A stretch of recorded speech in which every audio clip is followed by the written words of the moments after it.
Good evening, everyone. Welcome to the Ossining Public Library online, virtually, to our virtual potluck.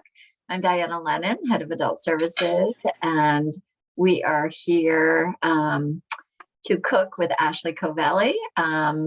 Ashley, take it away. Tell us what we're going to make tonight. All right. So, hi, everybody. Thank you for bearing with us through technical issues.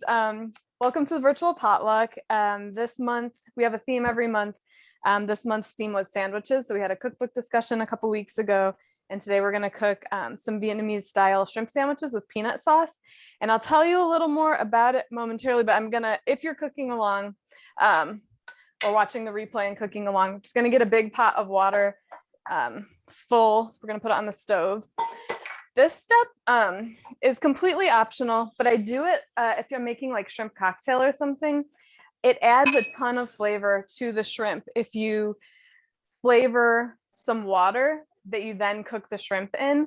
So we're going to add in a couple things once I get this full and let it boil for 10 minutes before we even put the shrimp in there, and that'll flavor the water. So we're going to put in a lemon, some black peppercorns, a bay leaf, and some star anise. Star anise, I don't know which way you say it. I've heard it both ways. I don't know.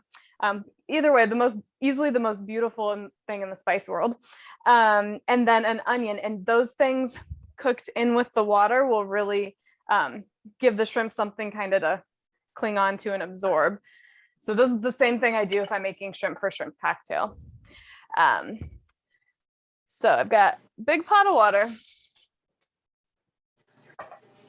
and I'm going to add in, I'm going to quarter a lemon.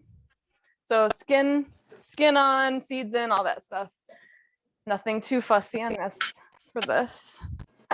And all of these components for the sandwich can be made in advance. So the ingredient list seems like kind of a lot, but it's really not. The pieces, once they're together, are super easy. It's just a couple of steps. Okay, so I got the lemon quartered in there. We're going to do a tablespoon of whole black peppercorns. If you don't have whole peppercorns, don't worry, you can just grind some black pepper in there. It's fine. We're not trying to be too fussy with it, but they add a lot of great flavor.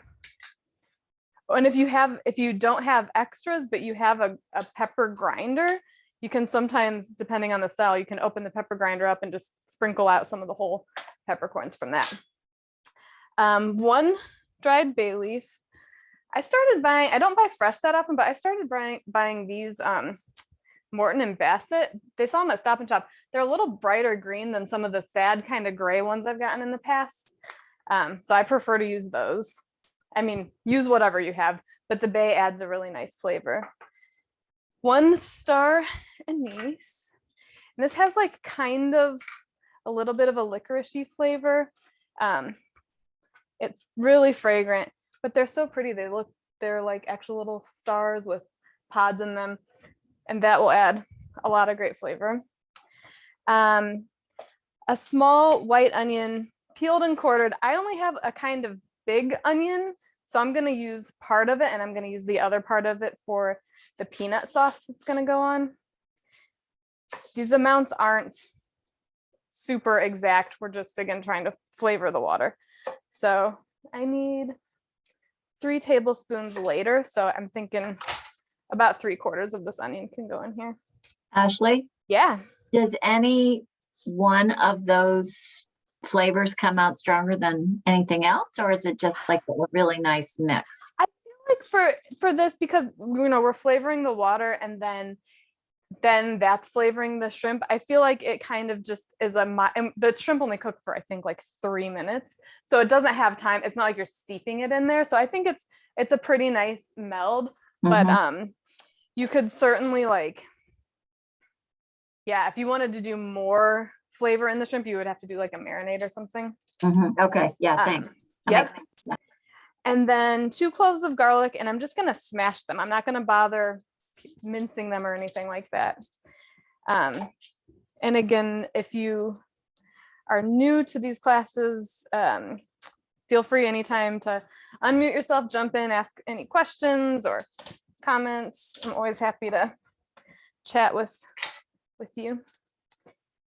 And so this is the sandwich is like kind of inspired by a banh mi, but also like, I think my husband was calling it a po mi, like a po' boy sandwich, because it's like a shrimp sandwich, but that's like breaded and fried. So it's kind of like a mix between the two.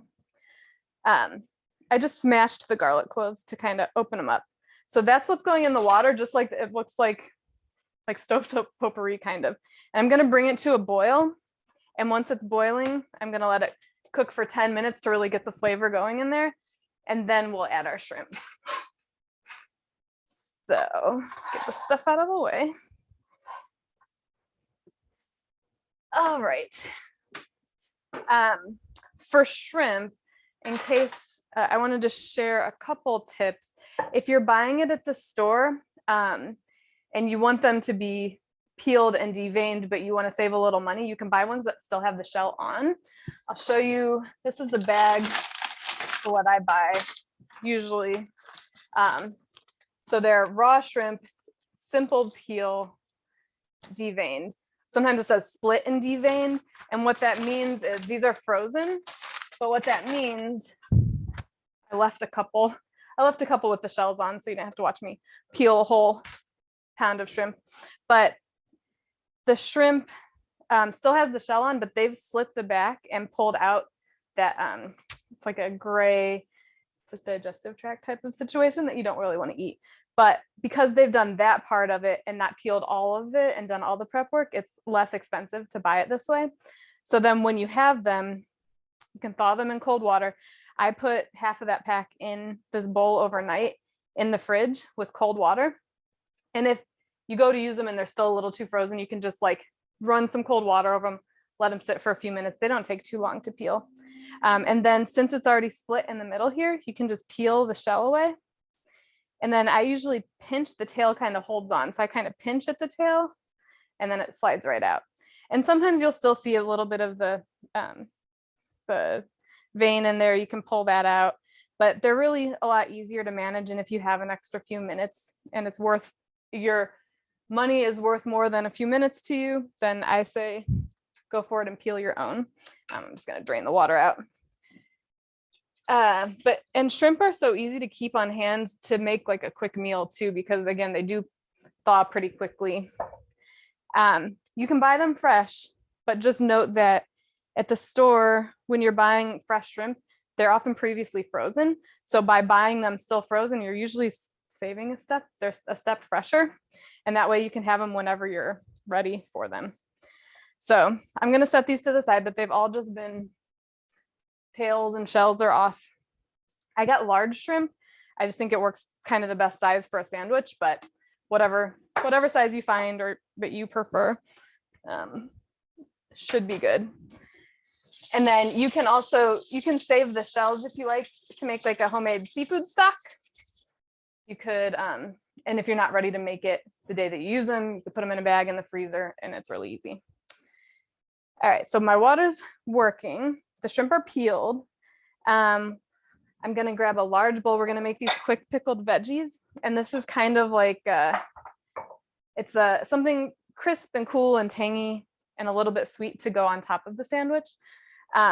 You can use, I'm gonna use a vegetable peeler to shave them, but you can also just slice them very thinly. You don't have to do that. Well, would it make sense to give the shrimp a rinse? Mine were submerged in water, so technically a kind of a rinse. Sometimes when you peel them, if you put them back in a bowl of water, you'll see little bits of shell and stuff floating around. So you could totally rinse them again. They're gonna go in this pot of boiling water, so a little extra water is not gonna hurt them, I don't think. But that's a good question. I know with chicken, it's like a hot topic. Rinsing it can actually be more potentially dangerous because with chicken and salmonella, potentially, when the water hits it, it like kind of splashes around and it can be a little risky. So I don't personally ever rinse chicken, even when Thomas Keller's recipe tells me to. Sometimes you just got to kind of use your judgment on those things. Okay, so I'm gonna whisk together a 1/4 cup of seasoned rice vinegar. And that's usually a darker one. I keep both in my house. I use the unseasoned for a lot of things too. So the unseasoned is a little lighter. So the seasoned one has in it rice vinegar, sugar, and salt. And this one is just rice vinegar, both diluted. But so if you're making like sushi rice, you want the seasoned rice vinegar. It adds like a really nice like zip to it. Oh, good. I'm glad the chicken recommendation was changed. Yeah, it's, and I think that that's good that people like admit like, hey, for a long time we thought this was right. Turns out it really wasn't. And we've learned from it and we're moving on. I think that's great.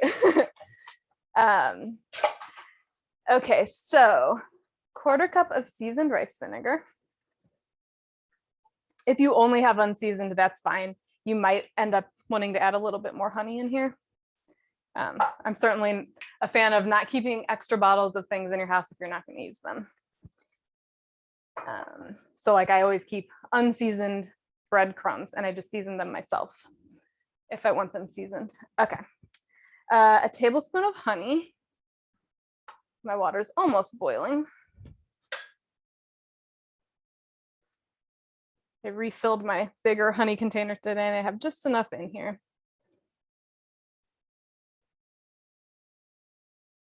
So I got that. 1/2 teaspoon of sesame oil.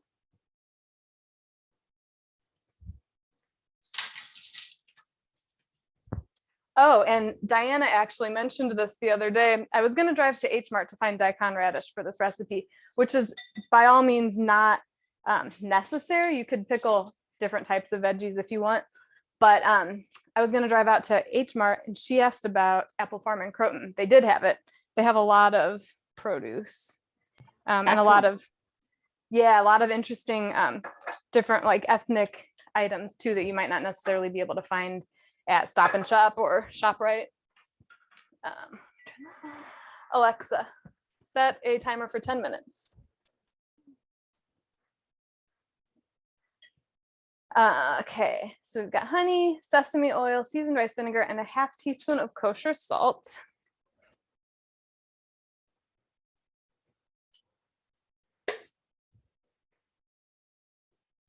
I'm just going to whisk that together to really you're just trying to make the honey dissolve. If for some reason your honey is being really stubborn, that sounds funny, like your significant other. If the honey is being isn't whisking down, you could microwave it for a couple seconds just to kind of warm it up and that should help. So this post, I initially created this recipe for the Georgia Peanut Commission. They wanted me to make a recipe using peanuts. So I used peanut oil and peanut butter and crushed peanuts, but I'm not using peanut oil today because I don't have any. All right, we need about 4, 5, 6, 7, 8, 9 cups-ish of very thinly sliced veggies. I'm going to use a vegetable peeler and I'm just going to put them right into here. So this, you can use any mix you have, and I have like a partial cucumber, that's fine. No reason I can find that it needs to be a full one. This is a random tip.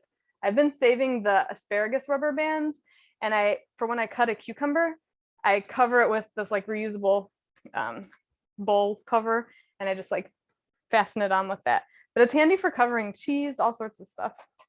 Just like working on finding uses for all the things. I like the mix of cucumbers, daikon radish, and carrots, but you could use any sort of like hard, kind of hearty, crisp vegetables like this should work. You could probably like throw in some thinly sliced bell pepper, different types of radishes if you like. I feel like smaller radishes would be annoying to cut with a vegetable peeler.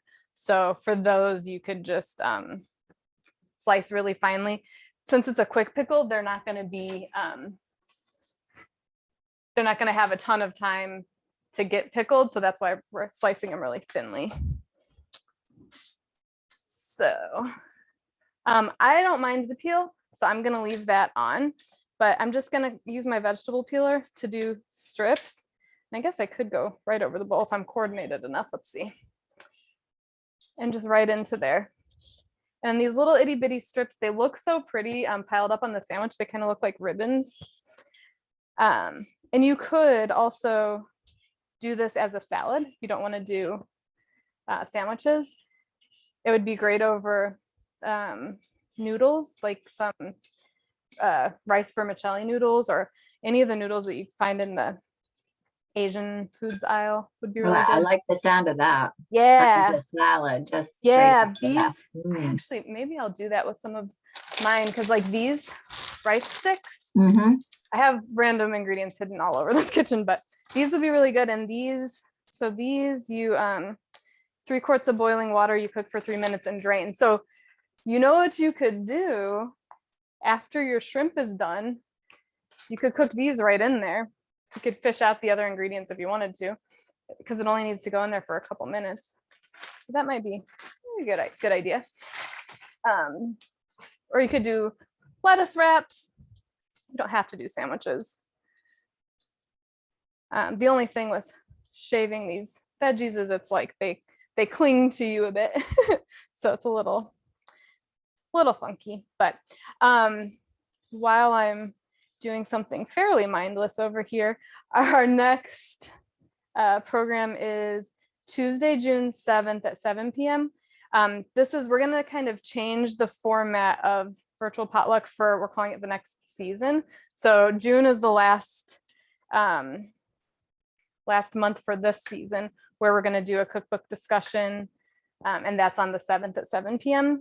The theme is picnics. So there's tons of cool picnic cookbooks out there or things for, taking meals on the go or while hiking. We figured it'd be very timely for summer coming up.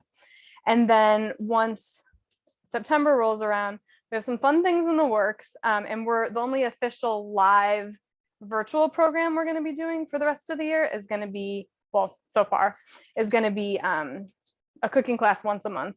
We're still going to have a theme.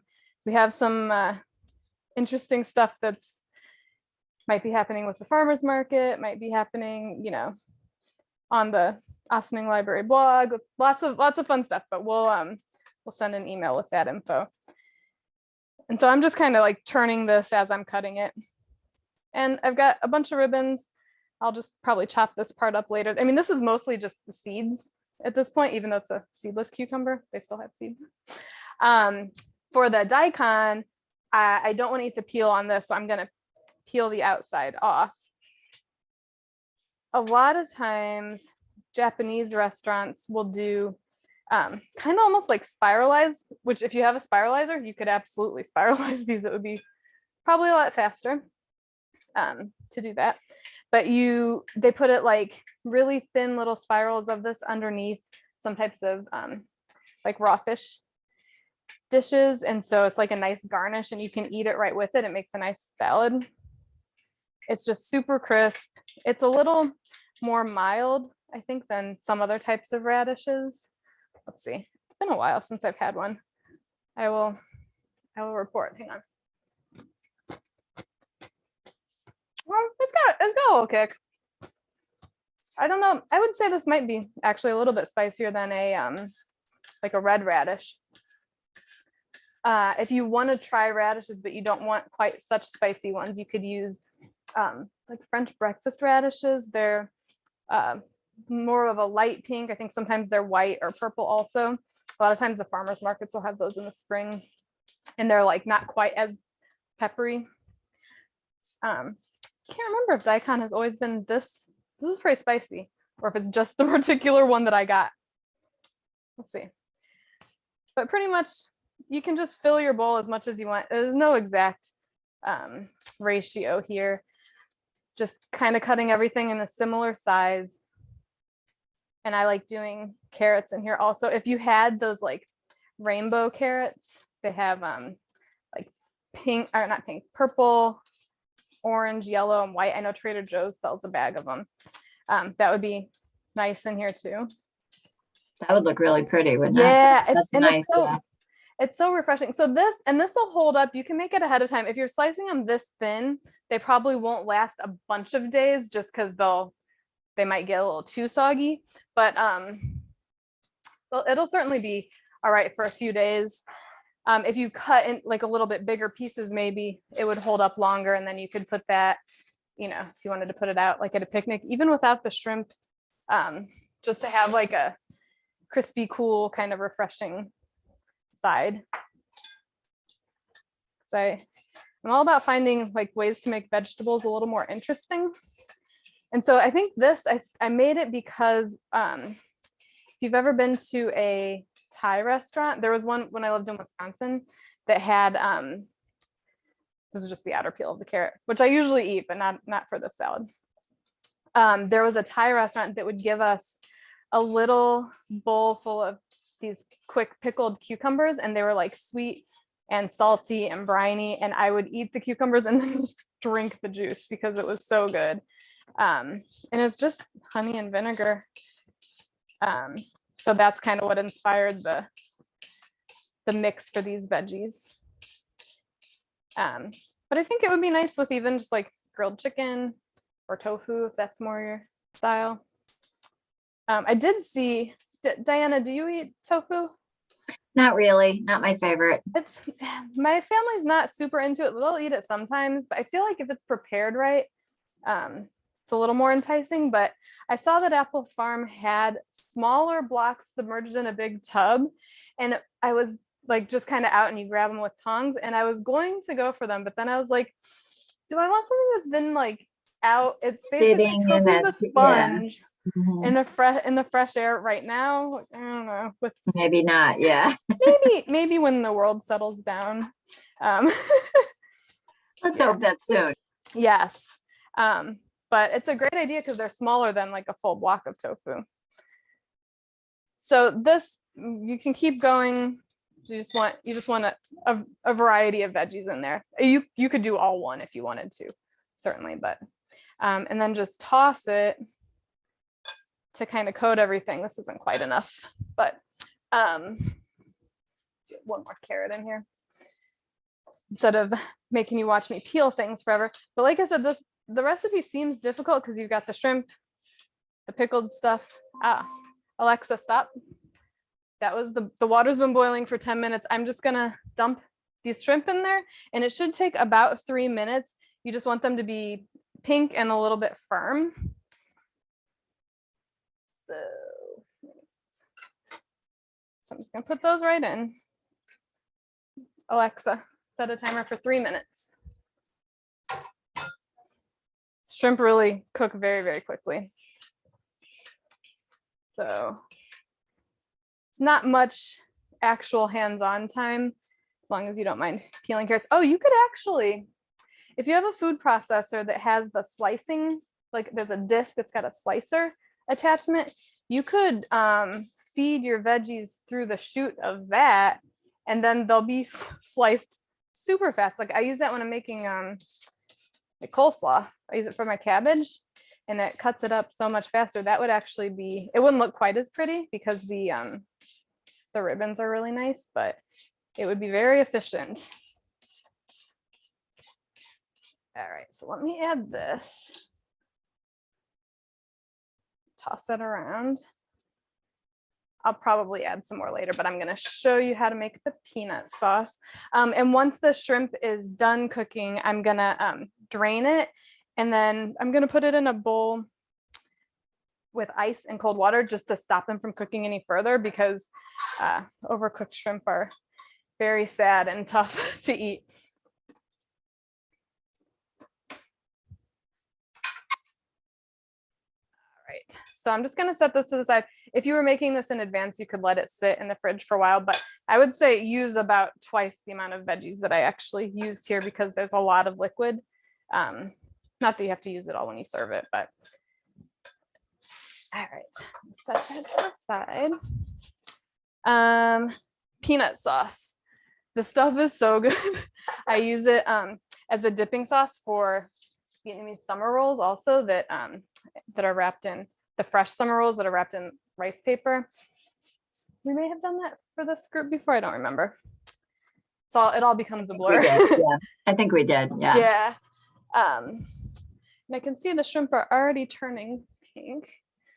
Get this out of the way so I can drain them. I'm gonna go ahead and put a couple ice cubes in here so that I can chill the shrimp and stop them from cooking a lot faster.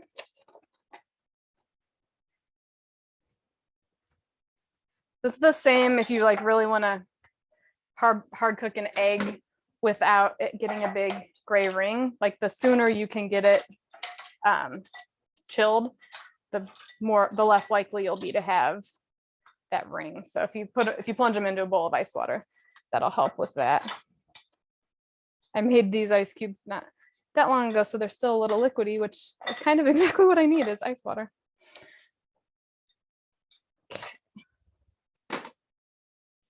So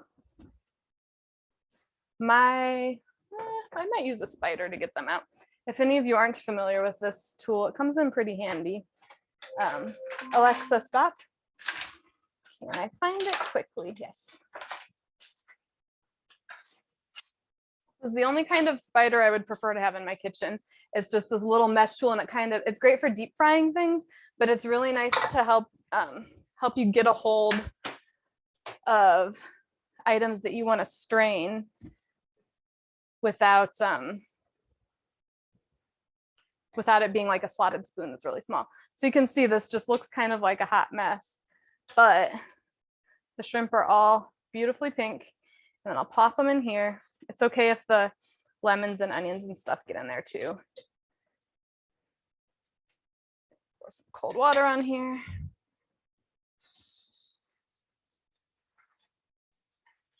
And I usually, depending on how much of my other prep I actually have finished at this point, I'll let them cool down and I'll transfer them to the fridge till I'm ready to use them.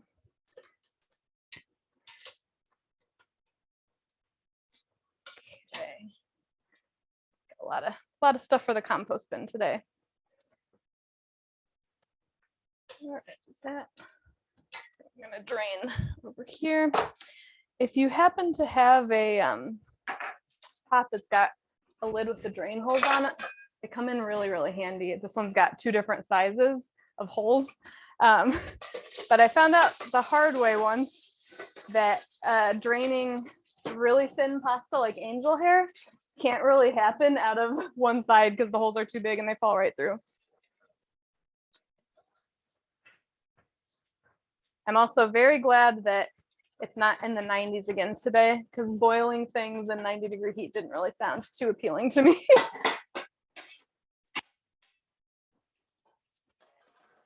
All right.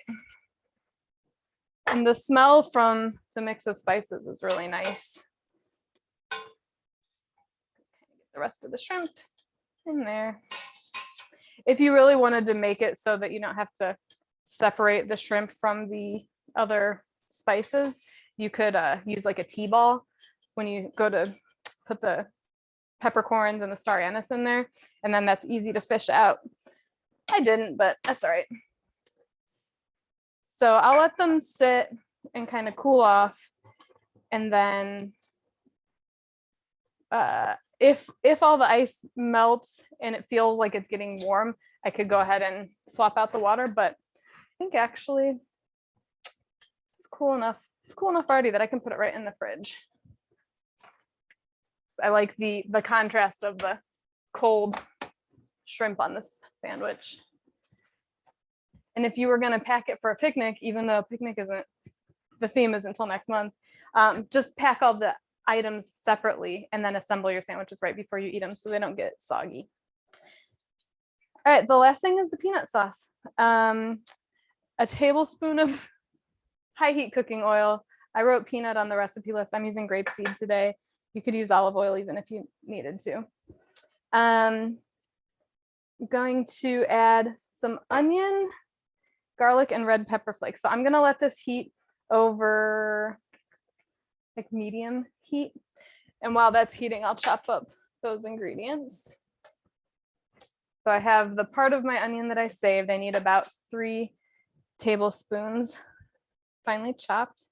And how much garlic? Just one small clove. It doesn't make a ton of peanut sauce, but you're by all means welcome to scale the recipe up if you want to have extra.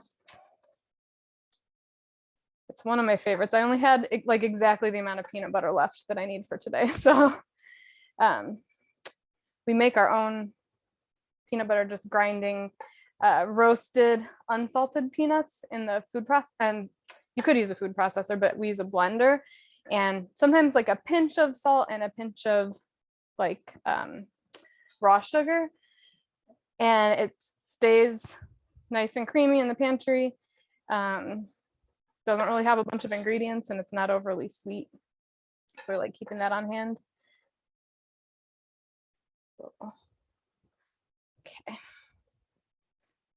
I got my garlic. Trying to think if there was any other programming things that we wanted to talk about for the upcoming months. I think just that we're taking July and August off from classes. Yeah, maybe we should have people mark their calendar now. I feel pretty excited about you being at the farmers market, and Oh yeah, that can actually happen. yes. And that is on September 17th. So assuming that all works out, we still have to work out some things, but that should be really fun. So Yeah, so that's in Ossining. on a Saturday, yeah. Yeah, it's in Market Square. If you haven't been, it's near the post office. And yeah, we're gonna have some fun and very colorful things planned. Yeah, that'll be fun. Yeah. Yeah. And then that's like right the week before, I think, our next cooking class for June, right? I mean, for September. For September, yes. Yep. So I'm just letting these soften in here. Apologies if you're watching the replay, you don't see the overhead camera, but I assure you it is a lovely view. One encouragement to come live if you can. All right, so we've got those. Oh, and some red pepper flakes. I put in 3/4 teaspoon. It's a little bit bold, but if you don't like spicy, feel free to go a little less. I might actually do a little bit less today because my guys at home are not feeling super great, and I don't want to sting anybody's throat. Okay, so that's in there. I said cook until pale golden, about 4 minutes. We'll see. Maybe it needs 4 minutes, maybe it won't. And then we're gonna whisk in water. How much water do we need? 1/4 cup plus 2 tablespoons. I did math and realized that was the right texture for the sauce, but with cooking and a lot of things, I feel like depending on the day and the direction of the sun and the planetary alignment, maybe you need a little more water that day. Maybe it's a little less. You just kind of go with the flow.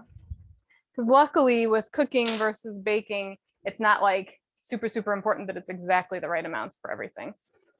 So I'm gonna add that. A little bit. We got a little bit of color on this stuff. So I'm gonna go ahead and add my water and my 2 tablespoons of creamy peanut butter. I literally was scraping the jar to get everything that I had left. So it should be about 2 tablespoons. And it's firm right now, but as it heats, and the whisk will help loosen everything up.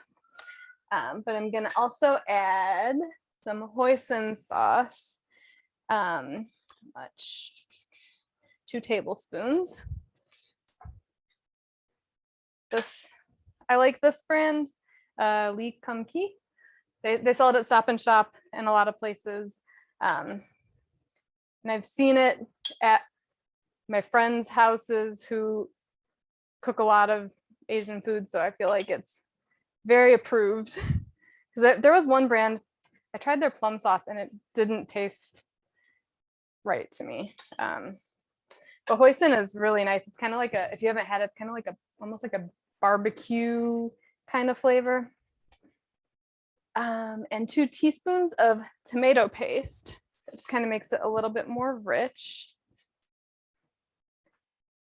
I think tomato paste is kind of like the hidden ingredient in a lot of things because I use it in fajitas also to kind of like just toward the end, I just stir in like a tablespoon or two, and it really kind of adds a nice depth of flavor.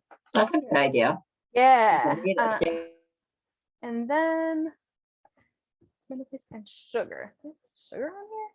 I wrote sugar, but I have honey on here. I'm gonna use honey. About a teaspoon and a half. And then I'm just gonna let this kind of cook together. And everything will kind of start to meld because right now everything's separated. It'll come together with the heat. And I just, again, I have it on like medium heat. I should highlight that so I can change that about the, okay. So that, I wrote whisk for a minute and then transfer it to a small bowl to cool. So once it's all smooth, you can transfer it. And then we're just gonna rinse off some herbs and get those ready because the sandwiches, you top them with fresh mint and cilantro. If you had Thai basil, you could use that too. It's getting a little splattery, but you can see it's already starting to loosen up quite a bit. I'll give you one on this camera too. It's getting there. It's not going to be fully smooth because I have the pieces of onions and garlic in there, but that's looking pretty good. And I'll put it in a small bowl just to cool while we get the rest of the stuff together.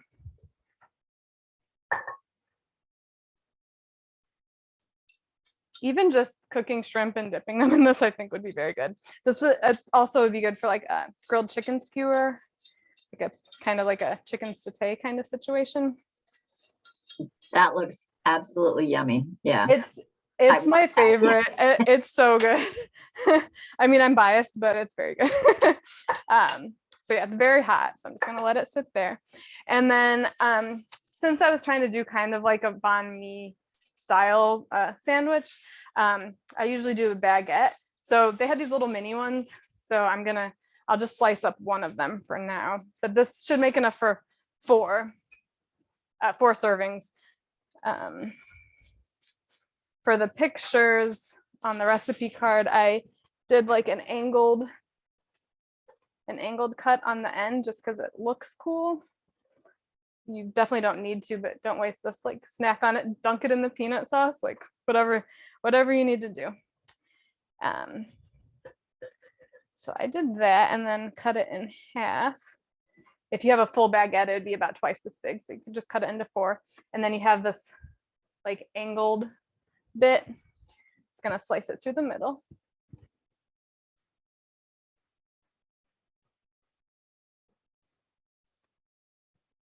And then the same with this one.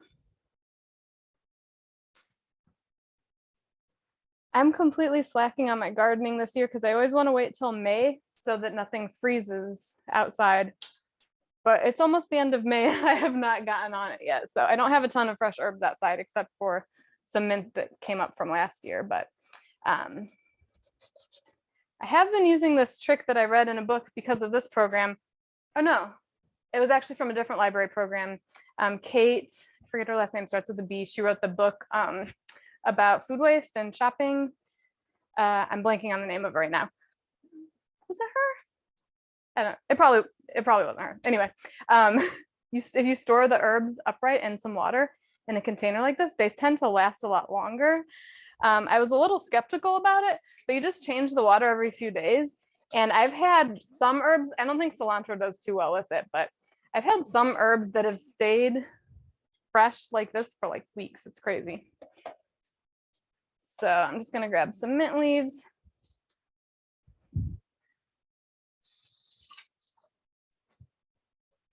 Ashley, is it Kate Wilton, Food Unwrapped? No, but I remember now. Just grab my cilantro. I remember now where I learned that there was a thing called the Hudson Valley Food Waste Challenge that I took part in last last year at this point, maybe earlier this year. And they had different tips every week. And somebody from that gave the tip about storing them upright. So like this parsley is pretty old, but it's still got a good amount of life in it. The cilantro wasn't great from the get-go, so I bought new cilantro. But I had things that typically die a lot faster. Chris just said Kate Walker. No, what is it's like she did a program for the Ossining Library. This isn't the person who gave me this tip, but the book is really great.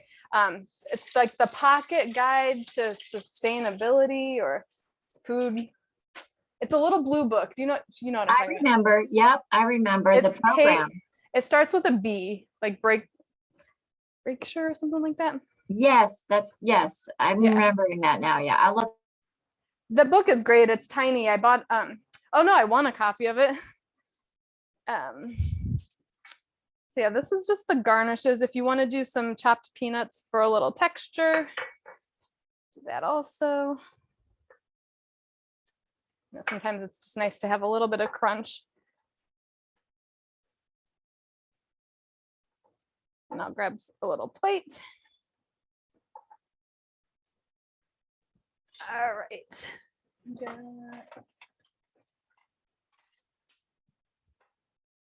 Okay. A spot of hoisin that I'm bound to get all over everything. Okay, so there's 1 and 2.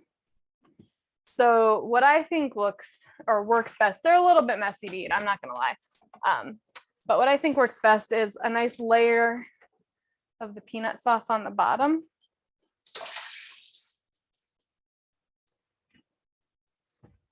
To spread a little layer on there.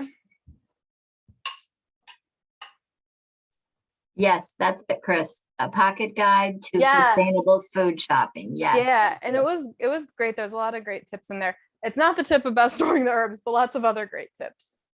Normally I would let the peanut sauce cool down a little bit before doing this. It'll be fine, but so spread a nice layer of that. That's the top. There you go. Bottom.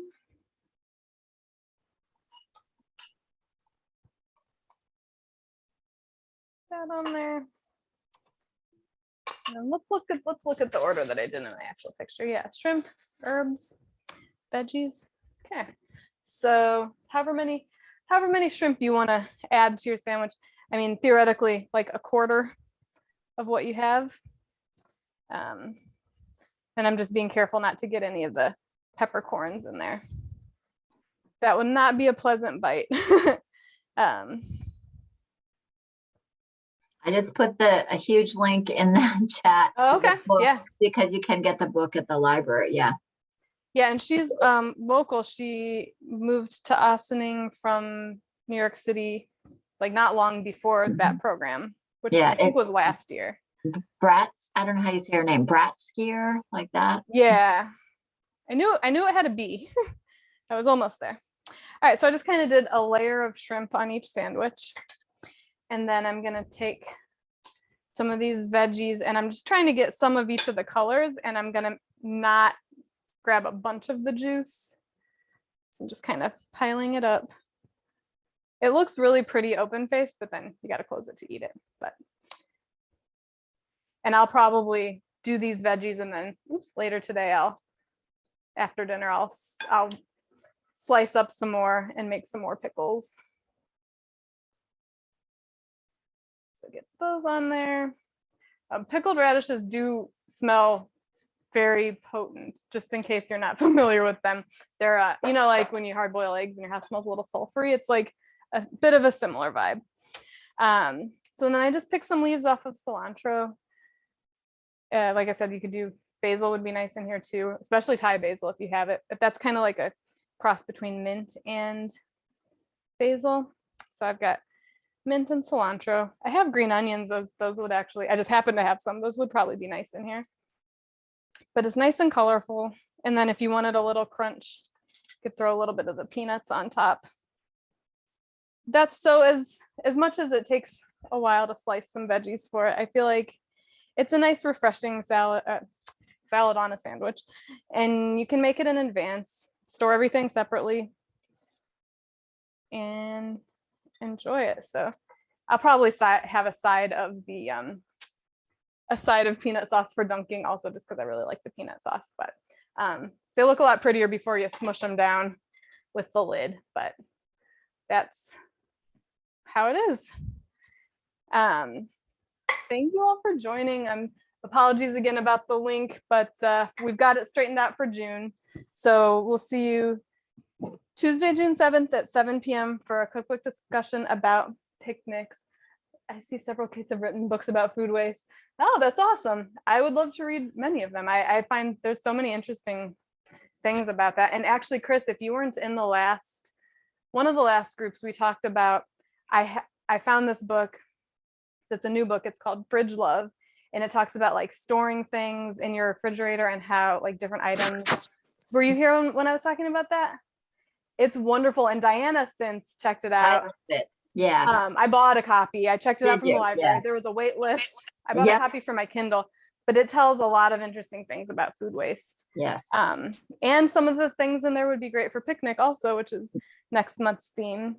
And then Tuesday, June 21st at 6 o'clock is another cooking class, and I'm making, and hopefully along with you, chicken salad with dill. It's got a lot of fresh dill. It's delicious. And some veggie cream cheese roll-ups that they're versatile. You can use different things, but it's like they're both great for picnics, taking on the go. Please put in the chat the dates. The name of that Yeah, book reference that you just made? Oh. Yeah. Fridge Love. Ah. It's a new book, so I know like with the here, I'll find it. With the library, there was a wait for it. So let's see. This is if you're interested, that's a link to it on Amazon. It's by Kristen Hong. Yeah. I'll get the link for the library. Hold on one sec. Yeah, and I think when I got it, it was not too long after it came out. I was on a waiting list for a while before it was Really? before I got it, but it was totally worth it. And then I ended up buying it halfway through. But that's one of the things I love about these types of programs and stuff from the library is that I was able to take it for a test run before I decided it was worth space in my Kindle. I didn't buy a physical copy, but still came in really handy. And Diana made a chickpea salad recipe from it for our meeting the other day. It was so good. I am obsessed with that. I made it again. I'm like having it for lunch. I love it. A week. It feels really like healthy. It's super easy. It's delicious. I mean, good for summer too. Yeah, exactly. Yeah. Very good. Yeah. I just like the whole concept of everything in the glass jars and organized and like grabbing, the fresh veggies instead of the easier chips or something. She's big on and she has like a couple different methods for like if you want to be able to have things easier to just grab and go, or if you want to have components ready to cook with, or if you want to meal prep for an entire week. She's got like a lot of different options. Oh, you're welcome. It was great to see you again, Chris. Thanks for coming, Chris. Thanks, Chris. Yeah, take care. See you all next time. Yeah. Bye. All right, take care. Oops, I forgot to stop the